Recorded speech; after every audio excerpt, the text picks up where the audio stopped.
People that are working on a bigger project, they're thinking about more characters, more trouble, more subplots, more complications, and how it's going to play out in a longer way. And part of it is the idea of working as a miniaturist. How are you getting as much as you can in a small space rather than trying to keep expanding and expanding? And so I think that's part of the trouble is they think with a bigger narrative arc. They think with developing a character more. And let me say, I think that characters in short stories can be just as rich in many ways as characters in novels, but it's a different process to get there. Hello, fellow creative voyagers. This week on the Indie Author podcast, I talk with Art Taylor about writing short, including common challenges faced by novelists transitioning to short stories. Art emphasizes the importance of economy, efficiency, and focus, shares practical advice on trimming word count while maintaining narrative impact, such as eliminating redundant phrases and opting for active voice, and explores how key elements like conflict escalation and character development must be handled differently in short stories. And now let's hear from Art Taylor about writing short. Hello, and welcome to the Indie Author podcast. Today, my guest is Art Taylor. Hey, Art, how are you doing? Good. How are you? I'm doing great. And to give our listeners and viewers a little bit of background on you, Art Taylor is the Edgar Award-winning author of 2 short story collections, The Adventure of the Castle Thief and Other Expeditions and Indiscretions, and The Boy Detective and the Summer of '74 and Other Tales of Suspense. And of the novel In Stories, On the Road with Del and Louise, the winner of the Agatha Award for Best First Novel. He's a professor of English at George Mason University. And if you were on the podcast way back in episode 212, What Writers Can Learn from the First 2 Pages. So that's another super fun conversation that I will point people to. And the reason that you're back is that there is a topic that I've been wanting to talk about for a long time, because as my listeners know, I am a big fan of short fiction. I primarily talk and sort of champion short fiction for kind of like the business side of short fiction, but I also love to recommend it for some of its craft benefits. And I know a lot of times I'll speak with novelists and they'll say, oh, that all sounds really good, but I just can't write short. And when I was thinking of someone I could talk with about how we can write short, I thought of you. And I did a little research before you got on the call, and I would have attributed this to Mark Twain, but I discovered that the line about, I made this longer than I needed to because I didn't have time to make it shorter, was actually Blaise Pascal. And I think that's really applicable. I think some people write long just naturally, and the idea of making it short is more difficult for them. Sure. That quote is an interesting one. I've seen it attributed to Abraham Lincoln. I've seen it attributed to Marcus Aurelius. I've seen it. So it's like I would have written a shorter note if I'd had more time. That kind of echo. Yeah. But I think that's true. And the idea of writing short actually taking more time, I can see that. And I want to echo something else you said, because you talked about how many people that write long form fiction novels seem to be to struggle at the short form. I had a teacher when I was in the MFA program at George Mason University, where I teach now, and her name was Susan Richard Shreve, terrific writer, novel after novel after novel, sometimes, a couple a year. And she told me one time, she said, I have never written a successful short story. She said, I just don't know how to do it. So it's an issue. Yeah. So maybe using that person as an example, what do you hear? What do you see that keeps writers of longer works, like what's standing in their way of writing a shorter work? Sure. I think it is just how you get used to a certain canvas, and we'll use that sort of metaphor as well.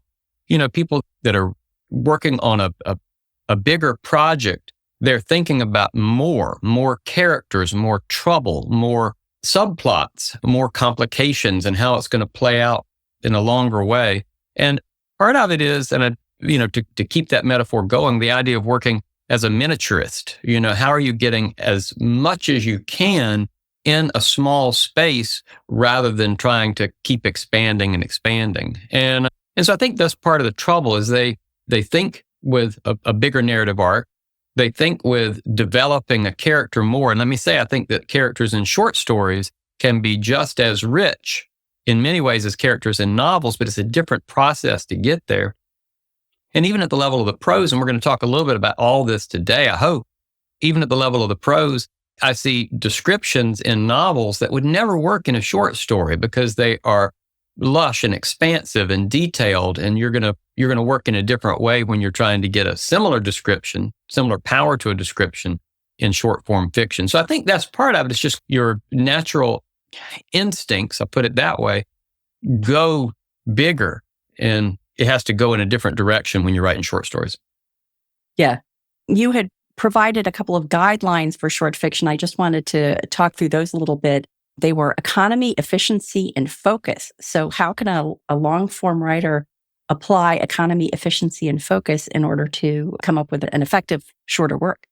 Sure. I use those principles a lot. And for folks that are interested, the Mystery Writers of America Handbook, which came out a couple of years ago, How to Write a Mystery, I wrote an essay on the short story there, the short mystery story. And that's where I first started kind of using these words. I was thinking about it. And, part of it is, and again, focus, efficiency, and economy. And those are interwoven to some degree. But the way I look at it is, on focus, that may apply mostly to plot, for example. What is the kind of the singular armature of your narrative arc that's going to hold this together? Don't think about subplots. Don't think about other complications. What is your focus on that forward momentum of the story? We can talk about plot more. With economy and efficiency, those seem to overlap a little bit more, but I think of them in two distinct ways.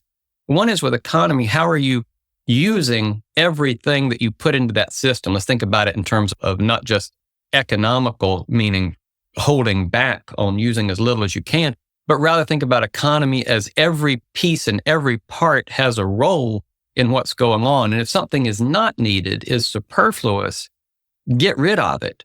It's not serving the economy of the story. With efficiency, and this is something which I think is a practice that writers will develop over time writing short fiction, is that everything needs to do more than one thing. A piece of dialogue will not only move the plot forward, perhaps, but also the way it's said and what's said tells us something about character and develops the texture of the story. So efficiency is that every little piece may be trying to do more than one thing at a time. So those are the way I think about the principles. And I think keeping those in mind, whether you're, and this may be a segue here, but whether you're beginning to think about a short story or whether you've got something written, I'm going to go back to what you said. I would have been shorter if I'd had more time. Once you've got that longer piece and you're like, this is unwieldy, how am I going to use these three principles to begin to cut it down? So I'm thinking about people at any stage of the process, beginning a short story or trying to get it into short story form. Yeah, I really liked, among many of the things that you said that I liked, I really like this idea of armature. And I'm always looking for the perfect metaphor for the writing process. And for many years, for me, it's been boat building, because I love nautical metaphors for the writing craft and the publishing voyage, which works pretty well, except I think one place where it falls down is that unlike writing, if you start building a rowboat and then you realize what you really want is a canoe, you pretty much have to start over again. Whereas with writing, there's much more flexibility. And I started thinking about sculpture, which is still not working completely perfectly for me. But the reason I like sculpture is I like that idea of digging the material out, like digging the clay out of the sand as part of that process and using the clay you've dug out in the sculpture, and that idea that you use armature, which I learned as I was researching my sculpture metaphor, is sort of the underlying skeleton of the sculpture. I really like that. So obviously you should have some kind of armature for a short story or a long story. How does the armature of a short story, how is it specific to short fiction in a way that's different than longer fiction? Sure. And I'm going to say, I got to give credit for that word armature and for sculpture, as you mentioned it, to Madison Smart Bell. If anybody's looking for a great book on writing short stories, short fiction, Madison Smart Bell's book, Narrative Design, is one to look at. And he talks about sculpture as sort of a metaphor for short fiction, that idea of cutting away what's not needed to have the form come out. There's a different structure if you're writing a different kind of fiction. He talks about mosaics, putting all these pieces together, or Lego, how they're going to add up to something else. But that idea of armature sticks with me a lot because it helps me kind of whittle down to keep that metaphor going to what the essence of a story is. I'm going to give a shout out to Barb Goffman as well, terrific short story writer and a good friend who has said, as we've been on panels like this, always remember the short story is about one thing. Now, she and I have talked about it. It's not always about one thing. You can have more than one thing going on in a short story, but it's good in terms of making sure that you meet that focus, economy, efficiency, to know the one thing that is driving the story, the one thing that is the skeleton holding it together. And in a lot of cases, that is going to be the narrative arc, the plot. There's a little exercise I do in my classes at Mason on one of the first days of a lot of my fiction workshops, which is to write a 6-sentence story. And I don't just drop them in and say, write 6 sentences, make it a story. It's very programmatic what those are. And I think that those 6 sentences can help to provide the armature of a story that somebody's thinking about writing as they brainstorm, or to back up and make sure that your story has focus. If you've got this mass of 7,000 words and you're wanting to make sure that it goes in the right direction. So the 6 sentences I use were: write the first sentence, tell me about your character. Make it just 1 sentence and get some salient points about the character that you're going to tell me. Now, what we end up with is a summary more than anything. But again, it provides that armature.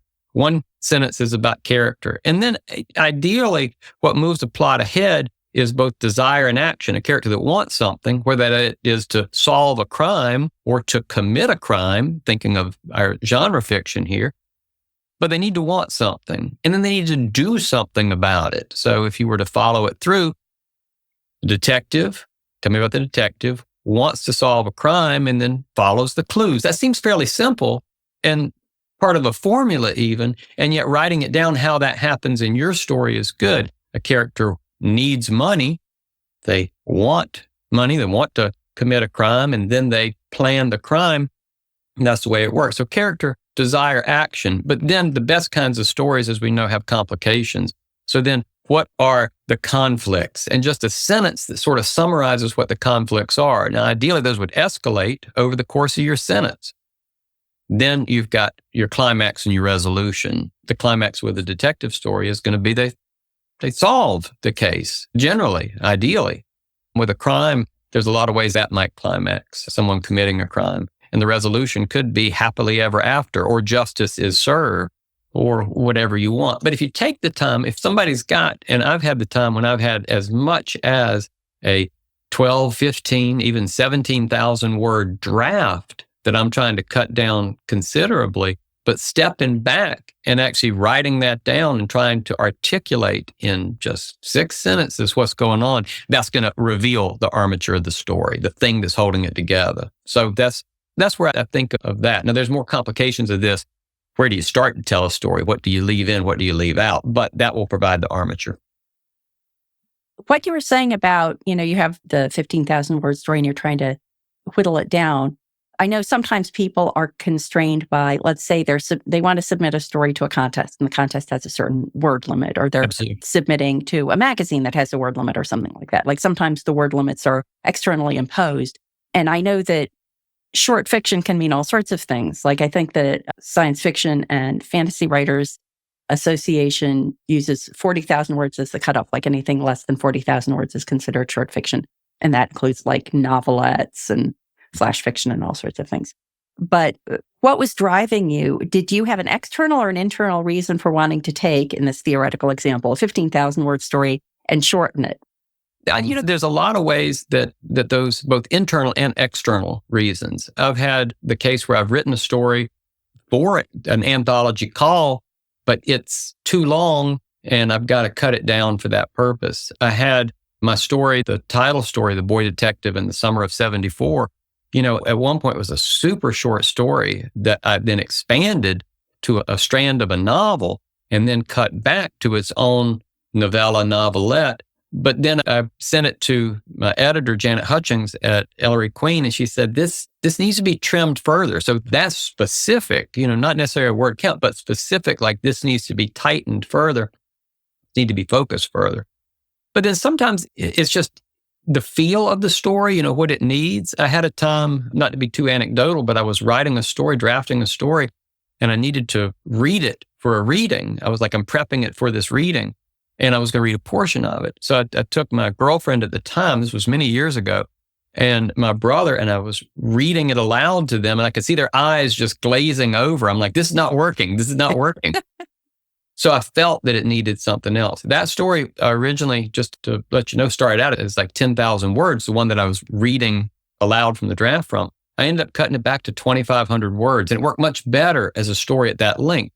But to go back to what we talked about with the clay and the sculpture and the armature, something about writing long first gives you all the material that you might work with in order to begin cutting it out. And I actually have a couple of other exercises I do in class to help people generate that material and then figure out what to do with it. Can you describe some of those other exercises that you use? Sure, yeah. One is, and of course, some of the advice always comes around, Kurt Vonnegut says, always start as close to the end of, I think it's Kurt Vonnegut, always start as close to the end of a story, close to the end of the action as you can.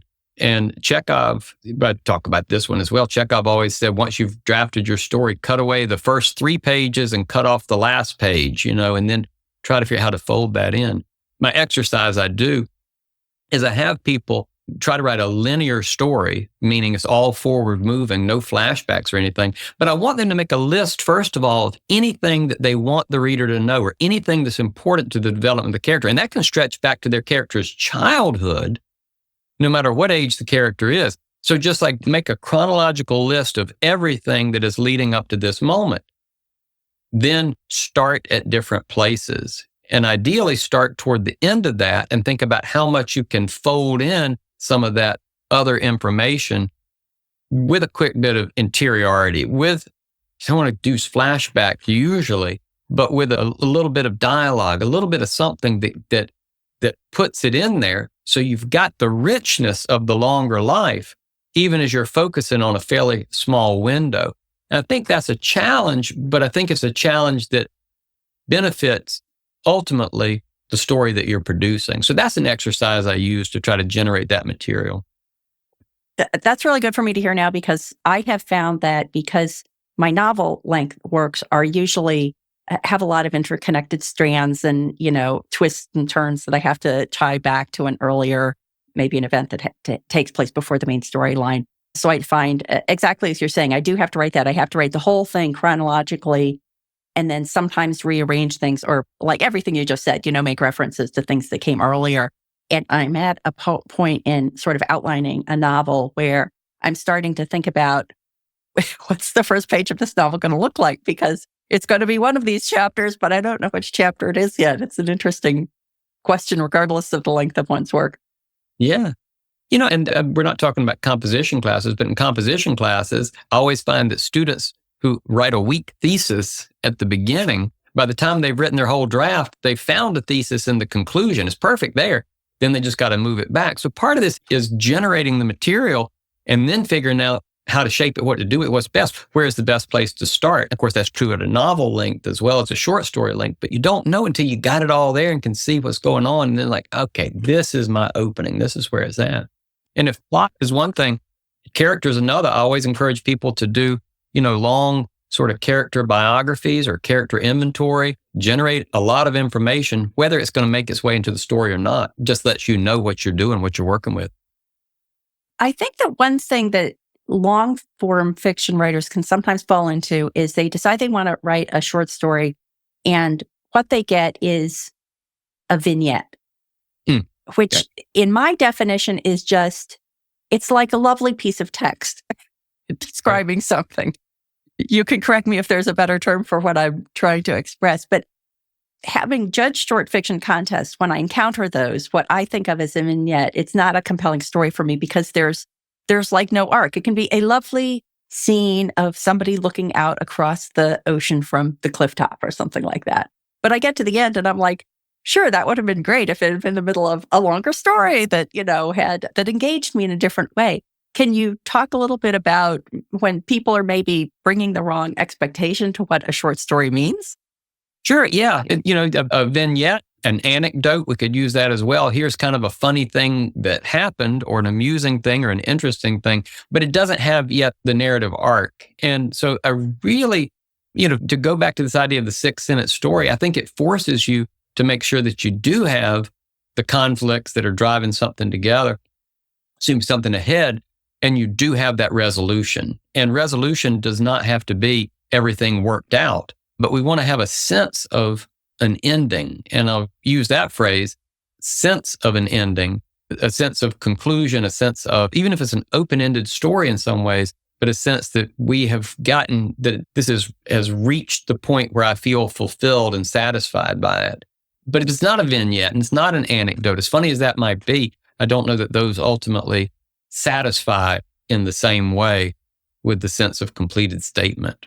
Yeah. A lot So of them, they don't have those parts that you're talking about, the character and the action and the drive and the desire and so on. I like that as sort of a checklist to say, have I hit all the parts that a good story should have, and using that as the list you check against. Yeah. And if you find something's not there, that means I got to go back and strengthen that armature. I've got to strengthen that narrative arc in some way. Yeah. Another thing that I have seen is that people sometimes go, in my opinion, overboard on the every word has to count, because the short fiction contests I've judged are short fiction, so under 1,500 words. And you do kind of have to make every word count, but you also kind of have to give the reader a breather every once in a while. Like, sure, just as in a novel length works, you need sort of a rhythm. You can't peg the action at 11 and then keep it there for the whole time. And I do sometimes feel like I've read 500 words and I'm so exhausted because it's too dense. Can you talk a little bit about the dangers of being too dense? Yeah, it's interesting. And Poe, people always go back to Poe and what he said about, if there be one word that does not serve the ultimate design, then, okay. That's ideal. But the way you serve the story is, it can take a lot of different forms. I always talk about how with, say, a description, you don't want to have too detailed a description in a short story, because it might overwhelm, but you need enough description in order to give your reader a sense of what's there and some pleasure in that moment as well. So it's a question of, you don't want to tear things down to just minimalism. You don't want to make things so detailed that it overwhelms. You don't want to be too dense. It is finding that balance. I often talk in my classes about, and this is from Michael Cardos's book, another one, The Art and Craft of Short Fiction, Short Stories, but about how you have a mix of different elements, dialogue, what he calls narration, which is more action, description. Something about the way that things are balanced is more important than stuffing everything as full as you can or trying to fold in as much information. Give your reader a breather there. Give your reader a sense of the story being paced somehow. I like that idea of using dialogue, because I think interspersing dialogue with non-dialogue is kind of automatically gives a nice mixture, because in general, people aren't going to be speaking in a way that is this super dense, like I've gotten out the thesaurus kind of sense that you sometimes get. That's going to be sort of the breather, but it's just quite different. Like, just the difference between dialogue and non-dialogue parts can provide each can provide relief for the other, and each can provide a nice counterpoint for the other type of content. Sure, absolutely. Dialogue sort of, because it is in the moment, speeds things up a little bit, moves us ahead. Description sort of slows us down some. But even on the page, looking at a page, you don't want these dense blocks of text always. You want to have a sense of flow and openness and movement and that breather, as you said. So it is a balance. And it comes back to what I was saying about efficiency as well. You don't want your dialogue to be expositional and informational only. You want to hear the way a person speaks, and there's a great pleasure in hearing a conversation. So how do you make a balance where there's some dialogue which is going to serve character, some dialogue which might push the plot ahead, some dialogue that does many different things, and that holds true as well for all the different elements of storytelling too. One of the things you had advised for people who are writing short fiction is to trim, but then the challenge of knowing where to trim. Anything else you want to share about where people can trim from a story if they're feeling like it's too many words for their submission, or it's just feeling top heavy? Yeah, with plot, you want to make sure that you're escalating and not repeating. If there's a challenge that your main character is facing, we want to make sure that those challenges continue to escalate over the course of the story, and not that there's any sort of plateau or static moment there where it's a series of things that are the same. So if you were to think about a detective story, we've probably got a number of clues that are misleading in some way or ambiguous in some way. So what we want to do is make sure, as we clarify one, that might complicate some other part of what you've got in your story.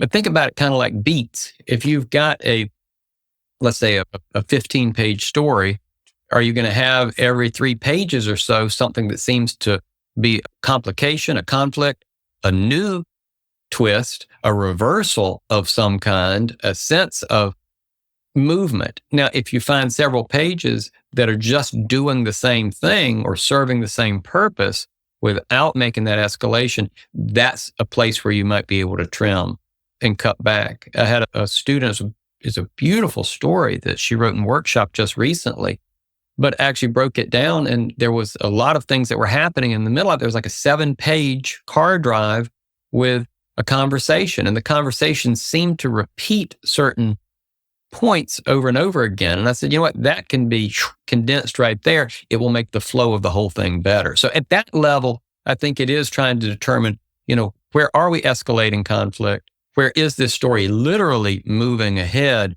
or where is it stagnating a little bit, and then cut down those passages there. So that's on the plot side. I like that idea of ways to only hit one point in dialogue, because I find if I'm writing, especially a long string of dialogue between 2 characters, let's say, and there will be kind of themes, there will be chunks that have to go together, like a character asks a question and the other character answers it, and that chunk has to go together. But when I'm writing, I always put an extra line in between because it makes it easier for me to see where the chunks are. And then I can rearrange the chunks and say, oh yeah, he already asked that question. Just like you're saying, like, I don't really have to say this again, but having them kind of modularized within a set of dialogue is helpful to me. Yep, absolutely.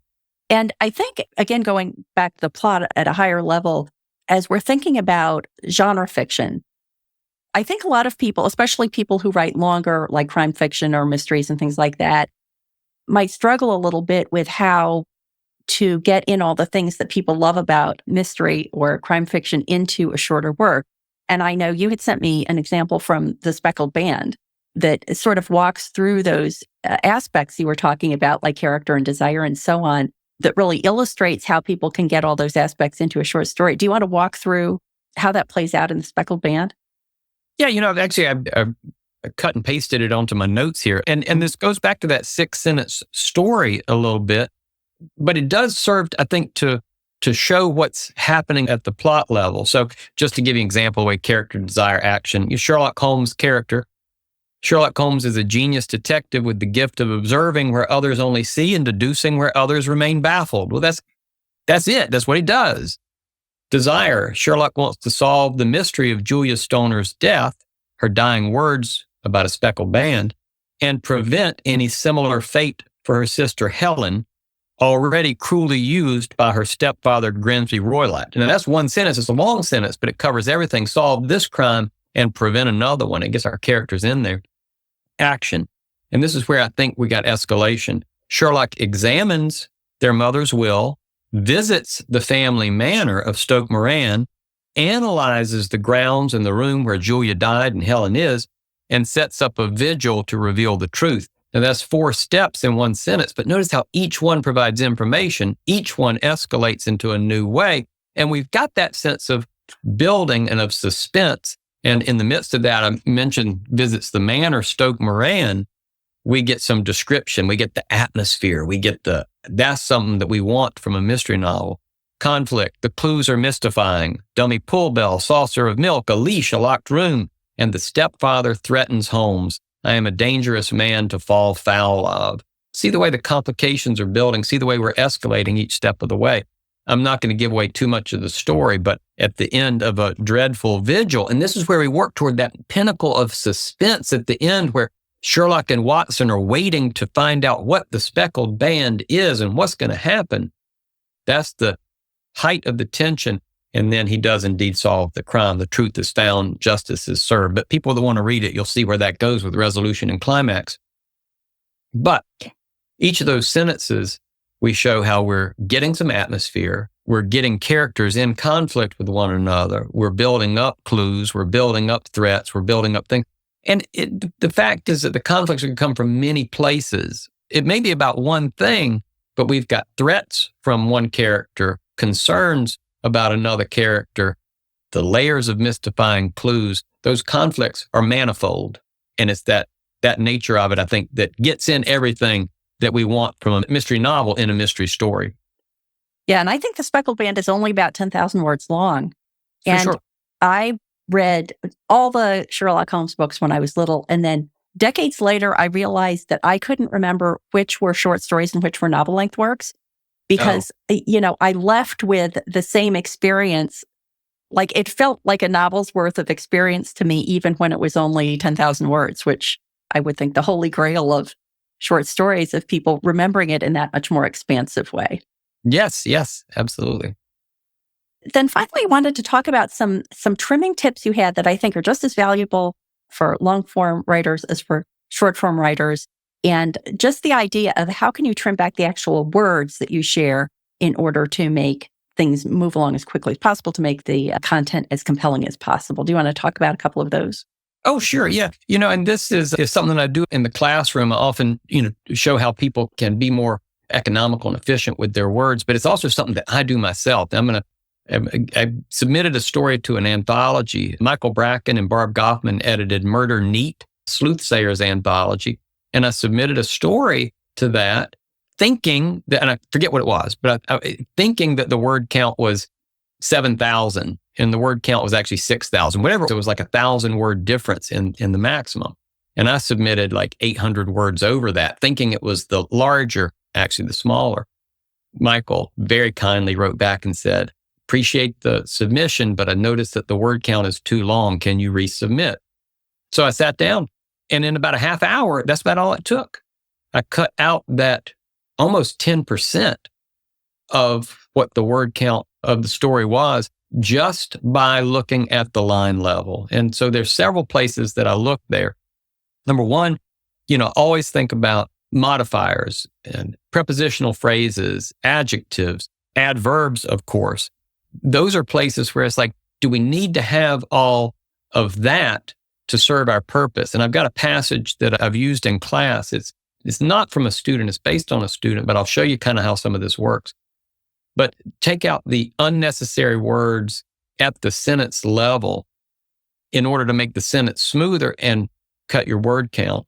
The example that I use in class, and it may be I'm going to read you the passage. I'm going to focus on some things and read your revision.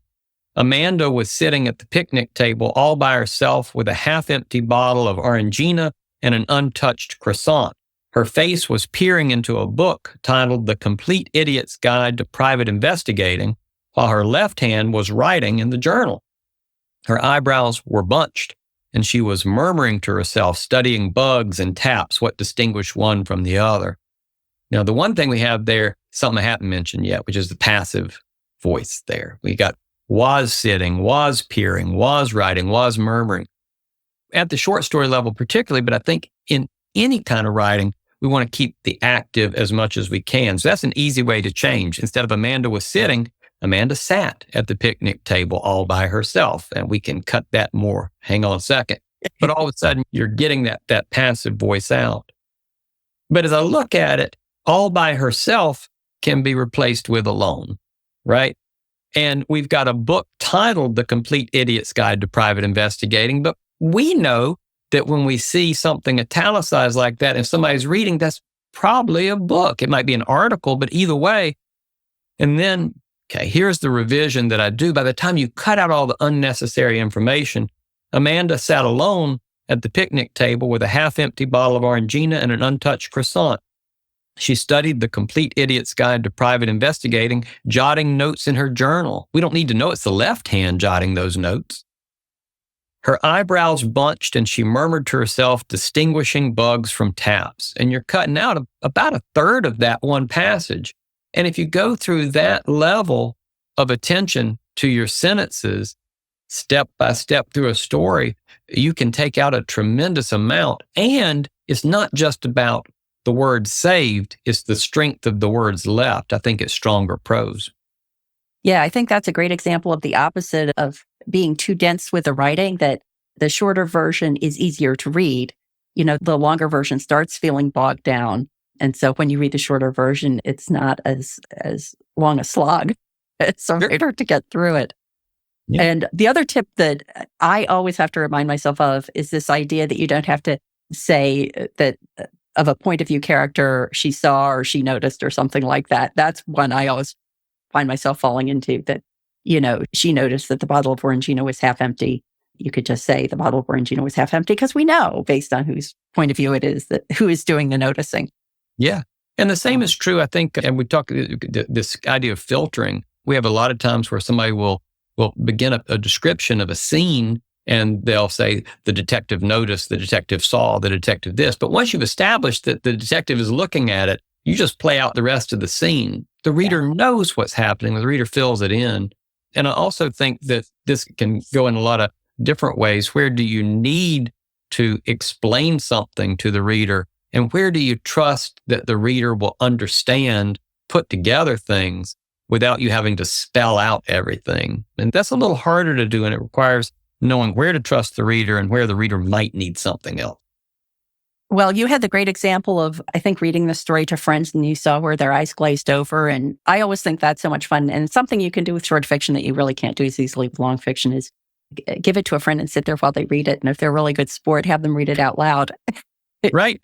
And see what their expression is at different points, or look over their shoulder and tell them to point at where they're reading or something like that. Because I think that whenever you have the opportunity to see in the moment a reader reacting to your work, that can be super cool.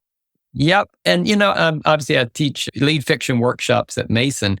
I don't think it's just in the classroom. I think, given a reader, and it can be a fellow writer, it can be someone who is not a writer, because the readers who we're after, if somebody's amenable, let them read a draft of your story and give feedback on where did they feel engaged, where did they feel excited, where did they feel that it dragged a little bit, or what suggestions might they have. This is nonfiction, but I love the tiny love stories in the New York Times. They run a series of those every week, and those have to be 100 words or less. And they're beautiful. I would encourage people to read those because they are just beautiful. I don't want to say vignettes or anecdotes. We already put those in a certain place, but you have a sense of a completed story in so many of those, and they're just gorgeously done. So, that's very cool. Well, that's a very fun homework assignment. I like that. Yep. So, Art, as always, so lovely to talk to you. So please let everyone know where they can go to find out more about you and everything you do online. Sure. My website is www.arttaylorwriter.com. I'm also on Facebook and on Instagram. Art Taylor Writer tends to be the thing to look for. Art Taylor Writer in one way or another. Great. Thank you so much. Thank you. I hope you enjoyed my conversation with Art. What's the biggest challenge you face when trying to write short? I would love to hear about it. Just leave a comment on YouTube. And if you got value from this episode and were thinking, I wish I could buy Matty a cup of coffee, you could do that. Scroll to the bottom of any page at theindyauthor.com and click Buy Me a Coffee. Until next time, here's wishing you favorable winds and smooth sailing on your creative voyage.